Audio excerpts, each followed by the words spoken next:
So I'm 24 now. But this happened to me about 4 years ago, right when the pandemic was at its peak and everyone was cooped up at home. I was 20 at the time and working as a pizza delivery guy. You know how it was during those lockdown days. Places were either shut down or working on skeleton crews. And I had just moved out of my parents' house, trying to figure out how to get by. Delivering pizza wasn't glamorous, but it paid the bills. I never expected anything crazy would happen to me, though, honestly, I was just trying to keep my head down and grind. Back then I was working tirelessly. With all the lockdowns and restrictions, everyone was ordering takeout, so the delivery game was non-stop. I was pulling long shifts, biking all over the city, and barely had time to breathe.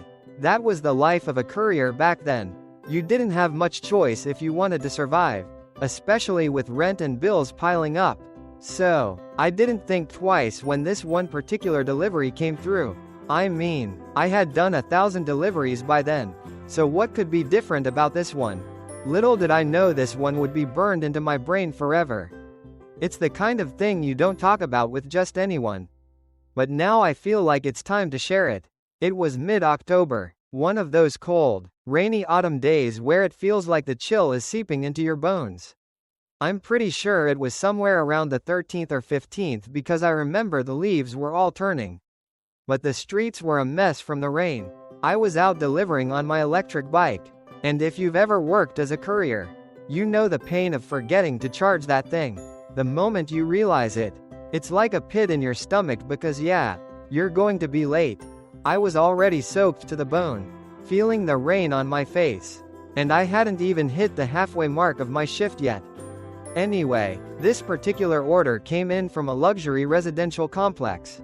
You know, one of those high-end gated places that just screams money. It wasn't my usual route, but I took it anyway. I remember cursing myself because I had accepted a motorbike delivery, and here I was on a nearly dead electric bicycle. To make matters worse, this place was huge. I mean massive, the kind of complex where it takes a solid 5 minutes just to find the right building, let alone the right apartment. I was running about 15 minutes late already thanks to the bike battery situation. And I knew I was going to be even later wandering around this maze of buildings. When I finally found the right tower, I was relieved, but then I saw it was on the 22nd or 23rd floor. One of those numbers where you just groan inside. Elevators are cool and all, but when you're already running late and drenched, it feels like every second stretches out. I remember looking at the delivery instructions in the app, and it said something weird. Instead of the usual, knock and leave, or, hand it over, it said I could just go inside and leave the order. No knocking required. Weird, right? I thought it was odd. But honestly, by that point, I didn't care. I just wanted to drop the pizza and head out to charge my bike before my next order came in. So, I took the elevator up, still dripping wet, and finally made it to the apartment. I opened the door like the message said, and when I stepped inside, well, let's just say my jaw hit the floor. So, I step into the apartment, and the first thing that hits me is how quiet it is. You know, that dead silence where you can almost hear the hum of the air. It was like that. I was standing there soaked from the rain, looking around at this absolutely immaculate, high-end place. We're talking sleek, modern design, marble floors, expensive-looking furniture, the kind of place that instantly makes you feel like you don't belong if you're just a delivery guy. I could smell that faint scent of cologne mixed with whatever fancy air freshener rich people seem to always have. But then, as I'm taking it all in, I hear footsteps and this guy comes from one of the side rooms. And I swear I'll never forget how I felt in that moment. The guy had just come out of the shower or something because he was wet. And I don't mean damp. I mean dripping wet. He was a solid 50 years old. Maybe a little older, but damn, he was in crazy shape. Like gym rat for years kind of shape.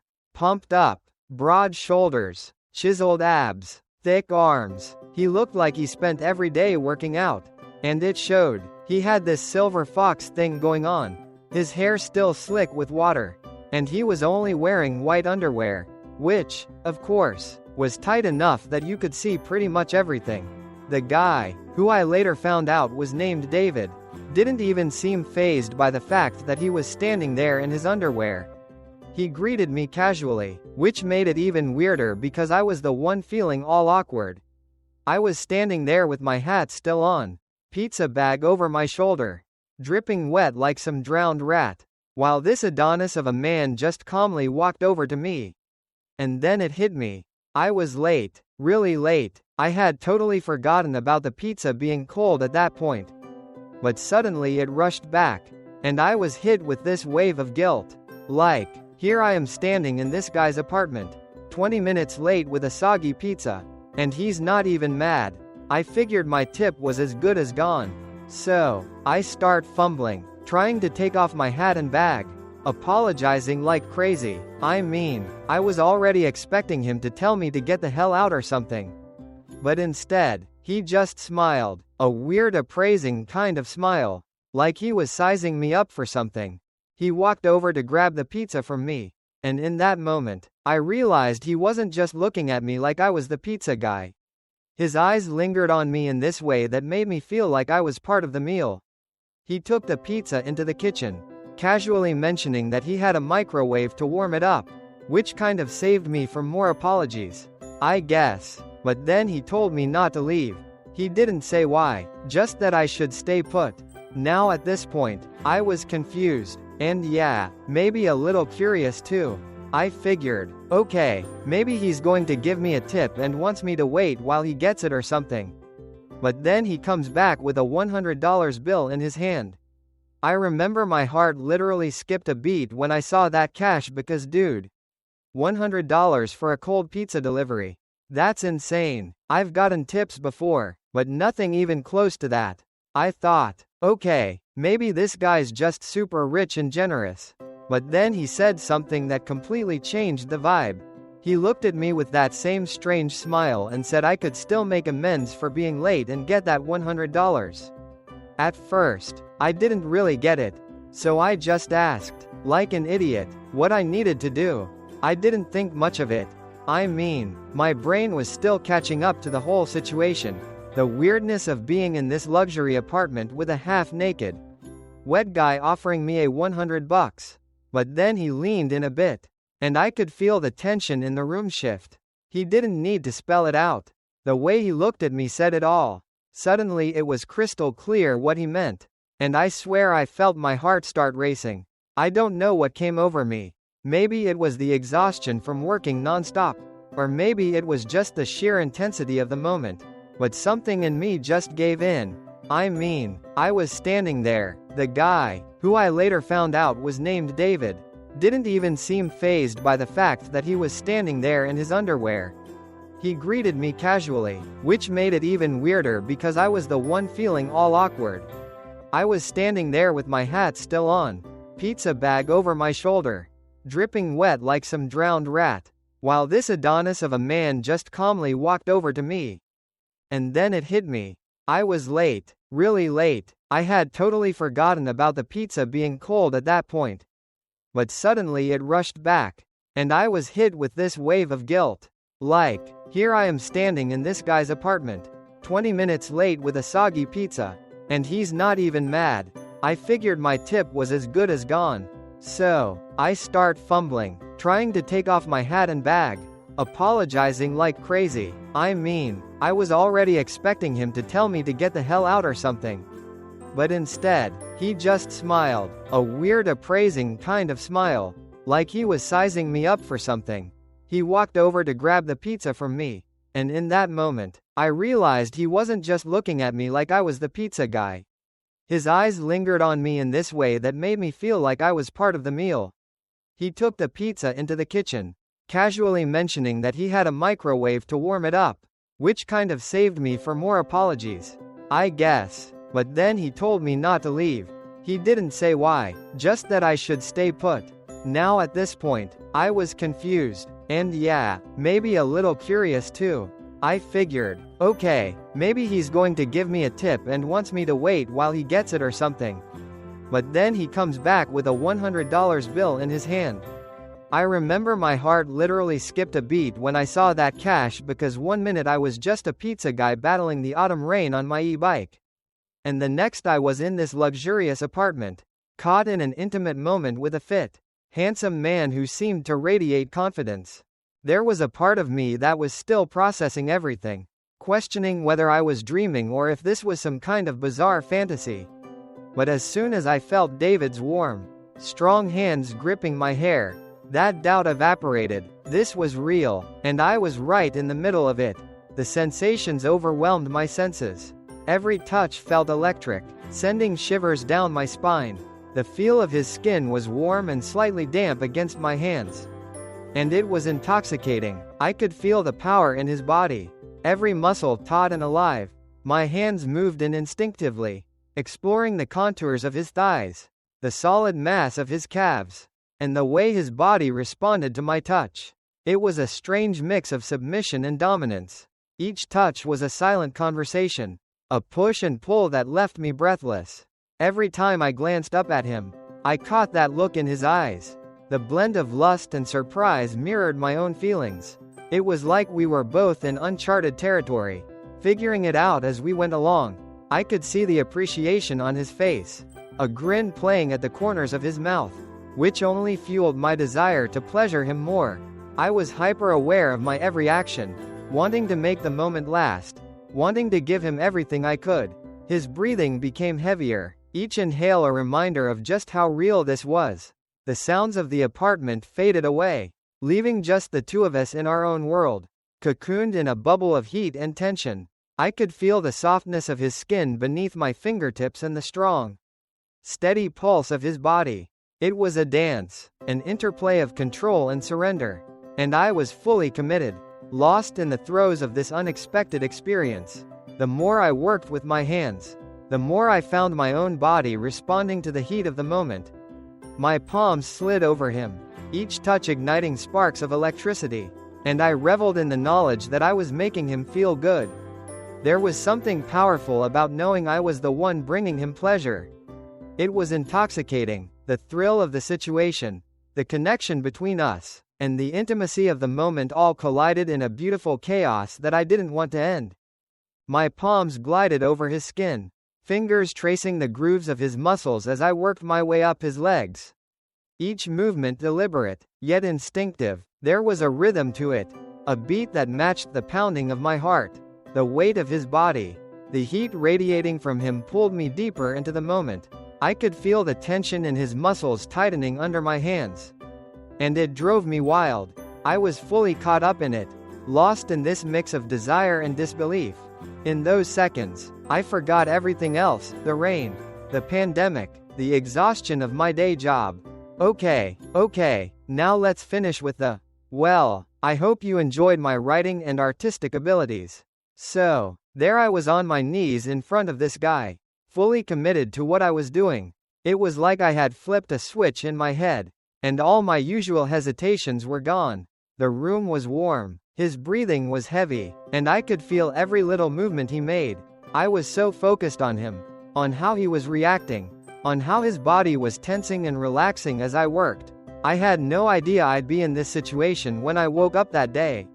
And yet somehow, I was right there, fully immersed. First gently, but then harder as he got more into it. The pace picked up, and I could feel the heat building in the room, his grip on my hair tightening as he started moving in rhythm. I couldn't believe how turned on I was by the whole thing. It was like my body was reacting on instinct. It wasn't just that I was doing it, it was how I was doing it. I mean, I wasn't exactly inexperienced, but I had never been in a situation like this before. The power dynamic was off the charts.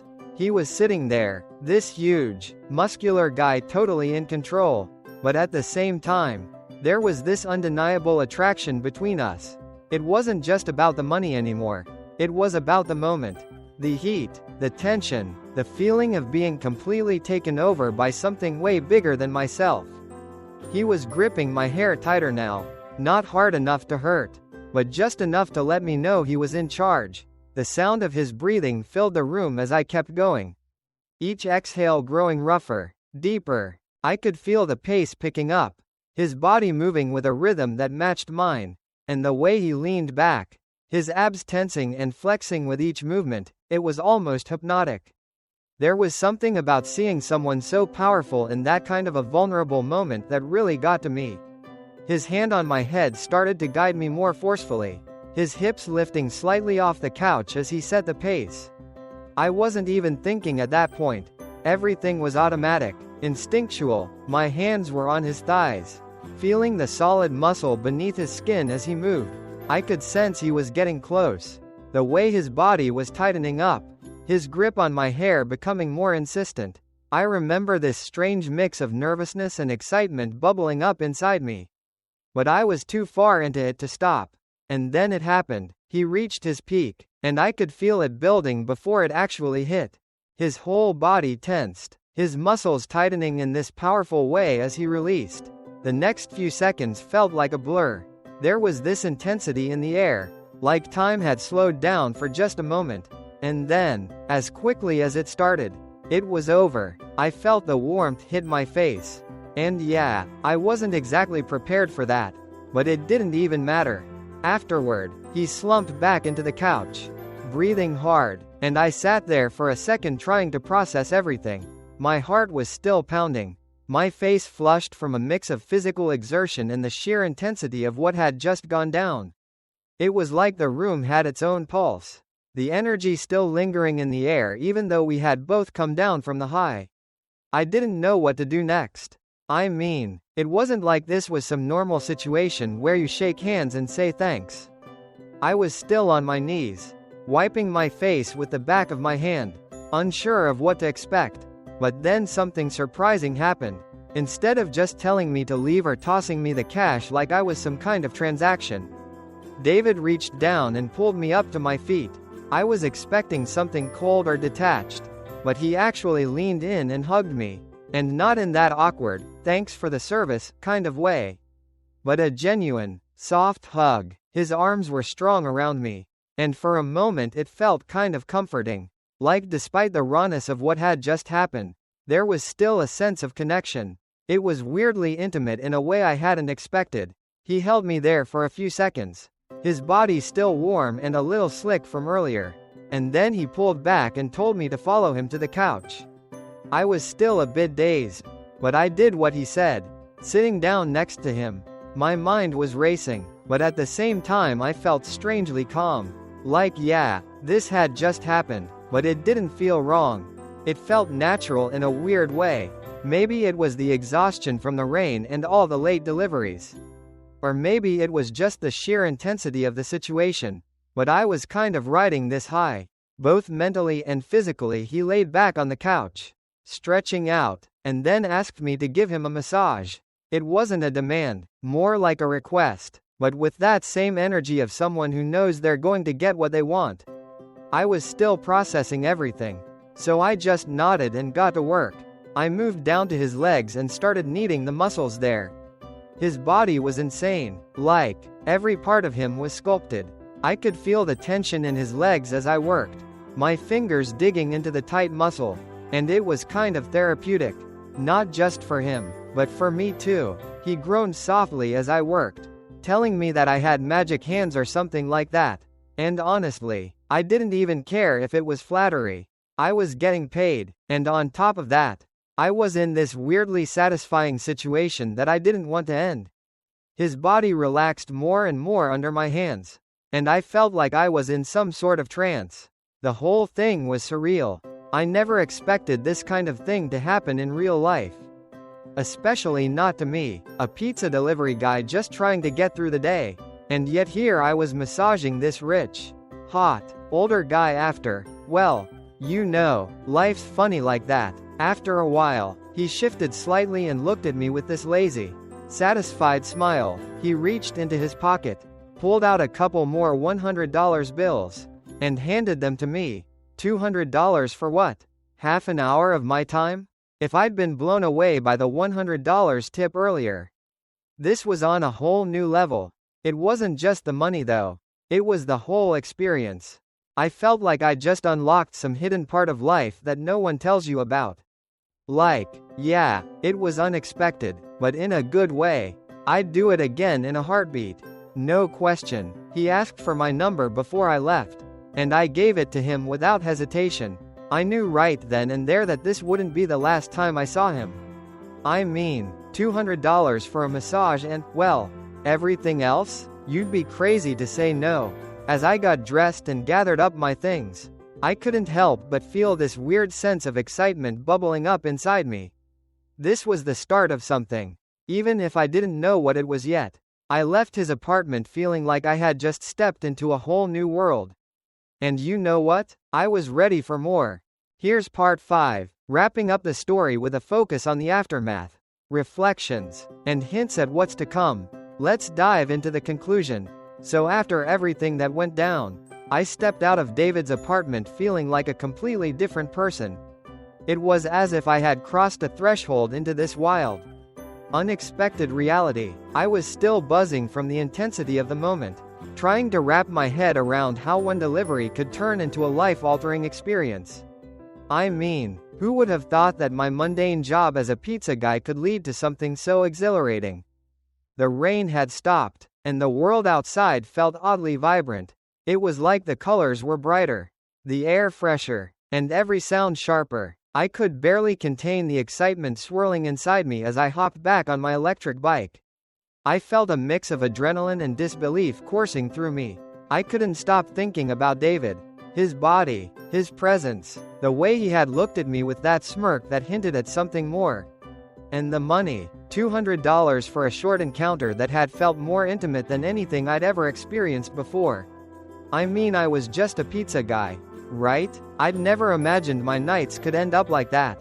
Well, that's probably the end. Those who listen to the end are great. Subscribe to this channel. It really is the best of all. If anything, I have a few more stories with this man. Yes, this is exactly what you thought. I became, let's say, not only a courier naturally. I changed the name and places. But if you want, I'll write a couple more stories to the author of the channel with David. Let's do it this way. A 1,000 likes and I'll write more. Thank you for watching and the author for the voice acting. Until next time, love you, gay YouTube community.